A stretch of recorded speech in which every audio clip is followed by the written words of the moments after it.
आज परळी नगर परिषदच्या निवडणुकीच्या निमित्ताने कार्यकर्त्यांचा आपण हा मेळावा आयोजित केलेला आहे। यामध्ये महायुती म्हणजे भारतीय जनता पार्टी, राष्ट्रवादी काँग्रेस, शिवसेना, रिपाई आणि या सर्व लोकांनी मिळून एकजूट करून निवडणूक लढत आहेत। आणि आपल्या सर्वांचे लाडके नेते धनंजय मुंडे यांनी सांगितलं की महाराष्ट्रामध्ये कुठेच अशी संपूर्ण युती झालेली नाही, अशी परळी वैजनाथ इथे वैजनाथाच्या आशीर्वादाने झालेली आहे। या संयुक्त प्रचार सभेला मंचावर उपस्थित आपल्या सर्वांचे लाडके नेते, माझे मोठे भाऊ आणि या परळीमध्ये या निवडणुकीच्या प्रचाराची जुगार ज्यांनी स्वतःच्या खांद्यावर घेतली आहे ते धनंजय मुंडे।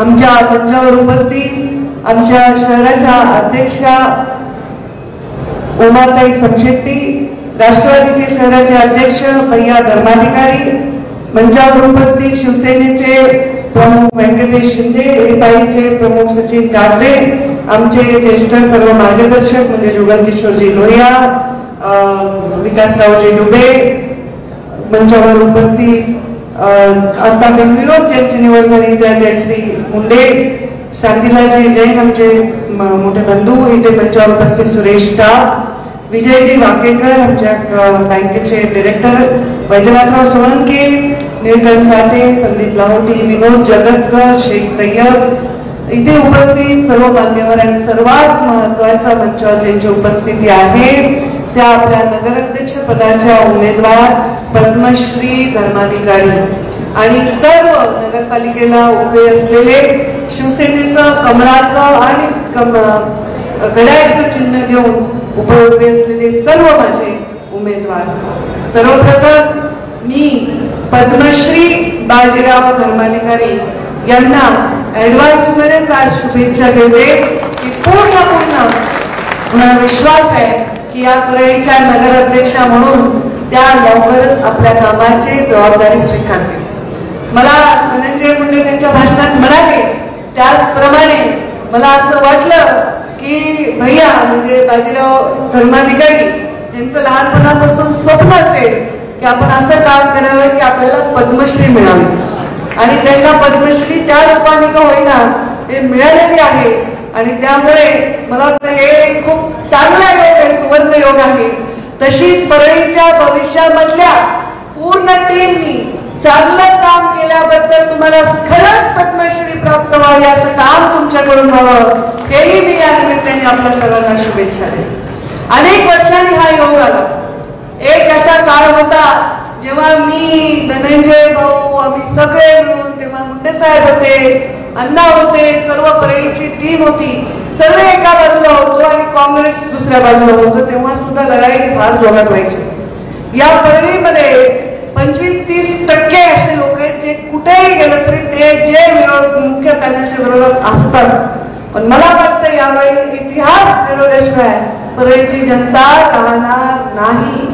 धनंजय मुंडे जेव्हा निवडणुकीला उभे होते त्यांनी सर्वाधिक जास्त मतांनी निवडून आले। त्याच्यामध्ये या युतीचं पण फार मोठा योगदान आहे, कारण जे मत कमळाचे आणि घड्याळीचे एकत्र आल्यामुळे एवढी मोठी ताकद निर्माण झालेली आहे।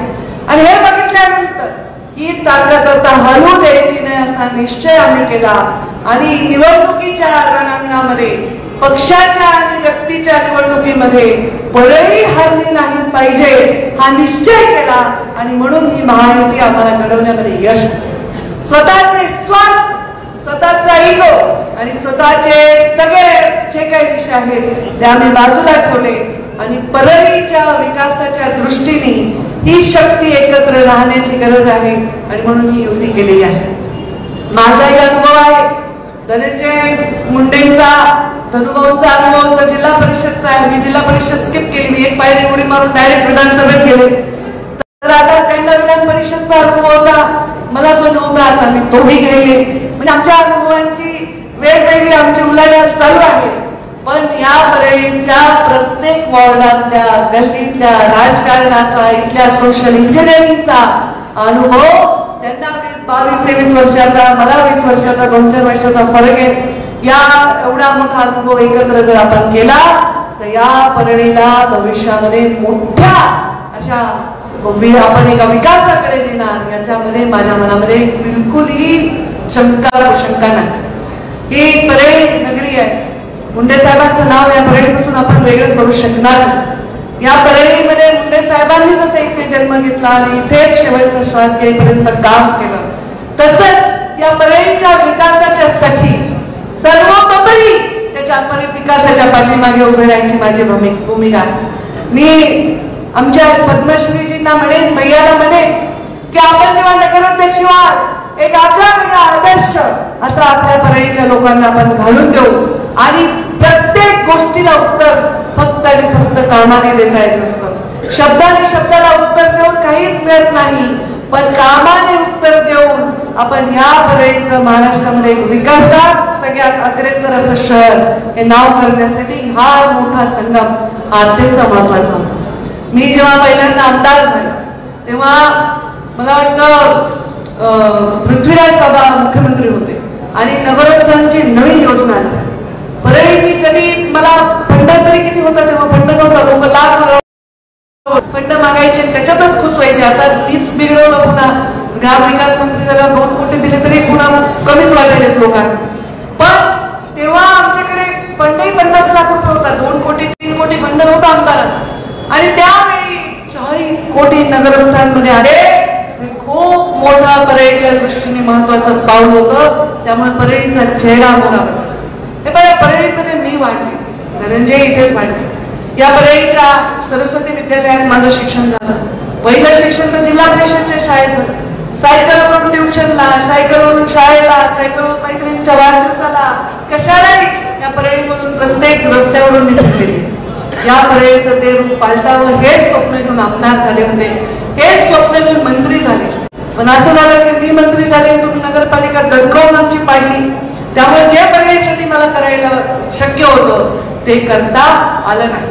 म्हणून हा विषय आम्ही आता बाजूला केला आहे की आपण जर एकत्र निवडणूक लढलो तर विकास जिंकेल ही भावना आमच्या मनामध्ये आहे आणि तो विकास जिंकवण्यासाठी आम्ही एकत्र केला. आता त्यांच्या काही खास गोष्टी आहेत, आमच्या काही खास गोष्टी आहेत. या 2 खास गोष्टी एकत्र झाल्यानंतर किती परळीच्या दृष्टीने खास असे निर्णय होतील याचा आपण कल्पनाही करू शकत नाही.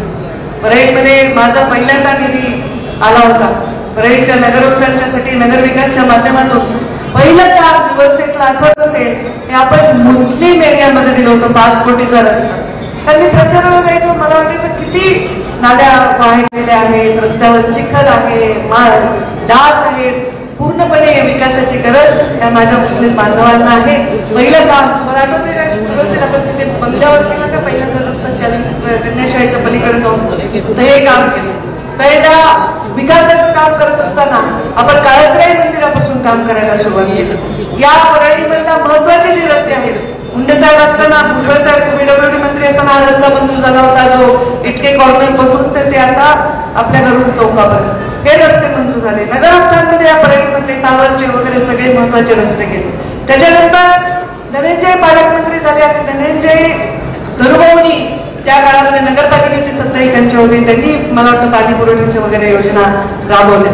यामध्ये माझी अशी सूचना असेल, माझी अशी विनंती असेल की जोही नगरसेवक निवडून येईल त्यांनी त्याच्या नगरसेवक म्हणून त्याच्या वॉर्डामध्ये रोज जनता दरबार घ्यायला पाहिजे. रोज सकाळी नळाला पाणी आलंय का नाही हे बघितलं पाहिजे. मला आठवतं जेव्हा मी पालकमंत्री होते, सुरुवातीच्या काळामध्ये जुगल शेठ आपण नगराध्यक्ष होते, तर कुठे जर मी रस्त्याने चालले पाईप वाया गेला तर तिथंच थांबून म्हणायचे इथे पाणी वाया झालं. कुठे पाणी नसेल तिथल्या तिथे निकाल लावण्यासाठी नगरसेवकाचा रोज संपर्क जसा आहे भावड्यांचा ना, खूपच तुमचं सगळे नाव घेतात. भावड्यांचं खूप मोठं भावड्यात म्हणतात आता सगळे कंसात नाव सुद्धा पेपर मध्ये तेच लिहिलेलं आहे. तर खूप लगेच अरे पवन आमचा म्हणतो, पवन मुंडे सकाळी सकाळी दुकान नेलंय आमच्या दारी. लोक येतात, खूप कठीण काम आहे नगरपालिकेचं, ते हे केलं पाहिजे. चुकीच्या पद्धतीने रस्त्यावर खूप अतिक्रमण येते, व्यवस्थित त्यांचं नुकसान न होता बाजूला करून रस्ते मोठे केले पाहिजे. परळीमध्ये पाणी पुरवठ्याच्या योजनांमध्ये काही त्रुटी राहिल्या असतील त्या त्रुटी पूर्ण केल्या पाहिजे. जे रस्ते लेवल झाले, समजा फुटपाथ वर झाले, रस्ता खाली झाले, म्हणजे उद्या भरपूर पाऊस पडला तर ते अडचण नाही झाली पाहिजे, हे आपण दुरुस्त केलं पाहिजे. आणि सगळ्यात गरीब वस्ती या चकाचक आधी केल्या पाहिजे. गरिबांची सेवा करण्यासारखं मोठं पुण्य कुठलंही नाही. आणि गरीबाला कुठलीही जात नसते, गरीबाला कुठलाही रंग नसतो, हिरवा असेल, पिवळा असेल, भगवा असेल, निळा असेल, गरीबाला फक्त कळतं त्या हाताला काम आणि पोटातली भूक, आणि ती त्यांना उपलब्ध करून देण्यासाठी या भागामध्ये रोजगार मोठ्या प्रमाणामध्ये आपण उपलब्ध केला पाहिजे. आपल्या जिल्ह्यामध्ये एखाद्या कारणामुळे एखादी बदनामी झाली तर ज्याच्यामध्ये त्याचा काही संबंध नसतो ना, तो माणूस हा त्याच्यामध्ये दिसला जातो, गावाबरोबर किडे रगडले जातात आणि त्यांना त्रास होऊ नये म्हणून इथे उद्योग आला पाहिजे याच्यासाठी प्रयत्न. धनुभाऊंनी सांगितलं, धनुभाऊ कृषी मंत्री असताना त्यांनी इथे कृषीचं महाविद्यालय आहे. मी आता पशुसंवर्धन मंत्री झाल्यानंतर पशु वैद्यकीय इथे महाविद्यालय आणि 450 कोटी रुपये अजितदादा पवार जेव्हा त्या अर्थमंत्री असताना पहिला माझा दौरा होता तेव्हा बारामती आणि परळी असं मंजूर करून त्यांनी त्याला निधी सुद्धा मंजूर केला. आणि एक मोठं आता आपण आचारसंहितेमुळे थांबलाय नाही तर त्याचा एक भूमिपूजनाचा सोहळा करायची आमची तयारी. मग इथे विद्यार्थी येतील, बाहेर विद्यार्थी आले तर इथे शिक्षणाला येतील, शिक्षणाला आले तर 4 पैसे खर्च करतील, मार्केटमध्ये म्हणजे लोकांना छोट्या छोट्या गोष्टी पेइंग गेस्ट म्हणून कोणी राहील, कोणी जसं एखादं शैक्षणिक शहर असतं तसं वातावरण इथे आपण निर्माण करू शकतो. आपल्या कधी कधी मला वाटतं की आपसातल्या संघर्षामुळे सुद्धा विकास खूप वेळा लटकून राहतो, लांबून राहतो, ते सुद्धा आपण टाळण्याचा प्रयत्न करू. सामान्य माणसाची, गरिबाची सेवा करण्यासाठीच आम्ही राजकारणात. मुंडे साहेबांनी सर्व वैभव माझ्याकडे असताना मला लोटले कष्टामध्ये. त्याचं कारणच हे आहे की जो अंतिम आहे, जो सगळ्यात शेवटचा माणूस आहे त्याच्यापर्यंत विकास पोहोचला पाहिजे आणि तो पोहोचवण्यासाठी काम करणं आमचं कर्तव्य आहे. या भागामध्ये कोणतीही मस्जिद असेल तिचाही विकास तेवढ्याच पद्धतीने तिच्या आजूबाजूचा. मला आठवतं मी मागच्या वेळी एकदा खूप एक नालीचं पाणी चुकून म्हणजे पाईप वळल्यामुळे मस्जिदीत जात होतो, तेव्हा तिथे थांबून तो विषय मिळवणे.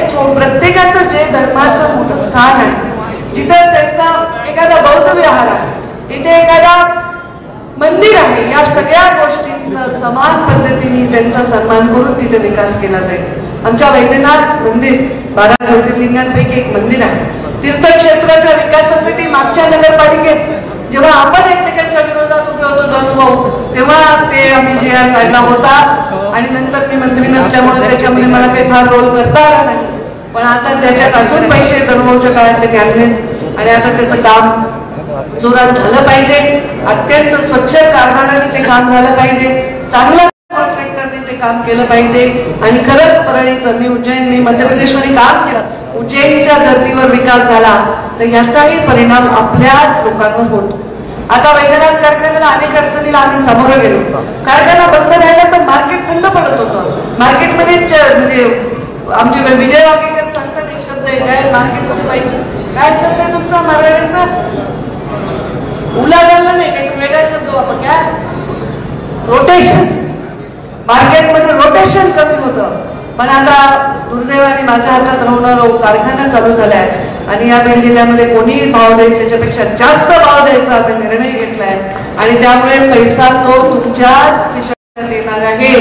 शेतकऱ्याकडे पैसा आला तर तो कुठे येईल, परळीच्या बाजारपेठेत कपडे खरेदी करेल, बस्ता आणेल, धान्य घेईल, हॉटेलमध्ये जाईल, लेकराला काही देईल, हा सगळा पैसा या मार्केटमध्ये येणार. बस झाला, नुकसान आता परळीचं कधीही होणार नाही. परळीचा आता फक्त आणि फक्त नफा होईल आणि फक्त परळीचा विकास होईल. असंच काम करण्यासाठी ही युती झालेली आहे. या महायुतीमध्ये जसं धनुभाऊंनी पण सांगितलं, या महायुतीमध्ये तुम्ही चिन्ह, तुम्हाला ज्या चिन्हांची सवय तेच दाबाणार आहे. आणि तुम्हाला सवय एक तर घड्याळ, कमळ, आणि आमची शिवसेनेची युती तर याजन्म म्हणजे धनुष्यबाण ही युती तर जुनीच आहे. आता आमची तिघांची झाली, पुन्हा रिपाई आमच्या बरोबर गेले 10 वर्ष झाले सध्या परळीमध्ये युतीमध्ये आहे. आणि हे सगळे चिन्ह तर त्यांनी मला वाटतं एका ठिकाणी घड्याळ दोन्ही ठिकाणी घेतलेलं आहे. त्यामुळे घड्याळ आणि कौन सा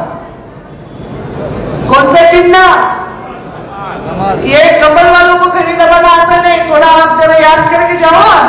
पंकज ताई का और धनुभाऊ का चेहरा सामने देखो, क्या घुमाएंगे, दबाएंगे, कमल, घड़ी, कमल और बाण, ये सब में एक ही चेहरा देखो, परली के विकास का चेहरा देखो आणि हा विकास होईल. आणि ज्यांनी फॉर्म वापस घेतले त्यांचं अभिनंदन करते, त्यांनी आम्हाला समर्थन दिलं, त्यांचं अभिनंदन करते, त्यांचे हात जोडून आभार मानते. कारण काही लोकांना उमेदवार उमदा असून सुद्धा आम्हाला देता आलं नाही. खूप वाईट वाटलं की याला नाही द्यायचं त्याला द्यायचं, पण जे काही आमचे गणित आम्हाला बसवता आले ते आम्ही बसवलेले आहेत. त्यामुळे काही लोकांना नाही संधी मिळाली, त्यांना पुढच्या निवडणुकांमध्ये वेगवेगळ्या ठिकाणी आम्ही नक्कीच संधी देऊ. आणि एवढं मात्र मी माझ्या वतीने सांगेन, धनुभाऊ पण सहमत होती की विकास करताना ज्यांनी आता माघार घेतली आहे त्यांच्या गल्लीतल्या विकासाला पहिलं प्राधान्य देऊ, म्हणजे त्यांच्या पाठीवर शाबासकीची थाप आपण दिल्यासारखी होईल. एवढे या निमित्ताने सांगते. फार भाषण मी करणार नाही. धनुभाऊने अत्यंत विस्तृत मार्गदर्शन केलंय. 6 निवडणुका बीड जिल्ह्यातल्या लागलेल्या आहेत. मला माजलगावच्या सभेला जायचं आहे आणि पूर्ण जिल्ह्यामध्ये फक्त इथेच युती आहे, तिथं आम्हाला एकमेकांच्या विरुद्ध मांडायचं आहे.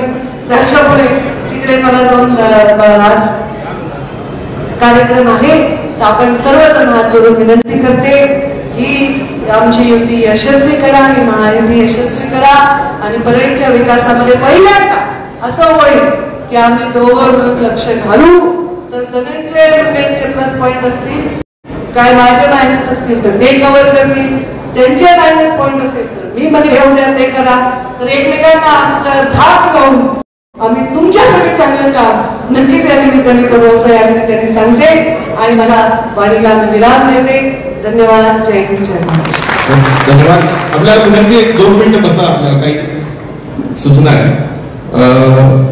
आदरणीय ताईसाहेबांनी महायुतीच्या सर्व उमेदवारांना प्रचंड मताने विजयी करा ही सूचना आणि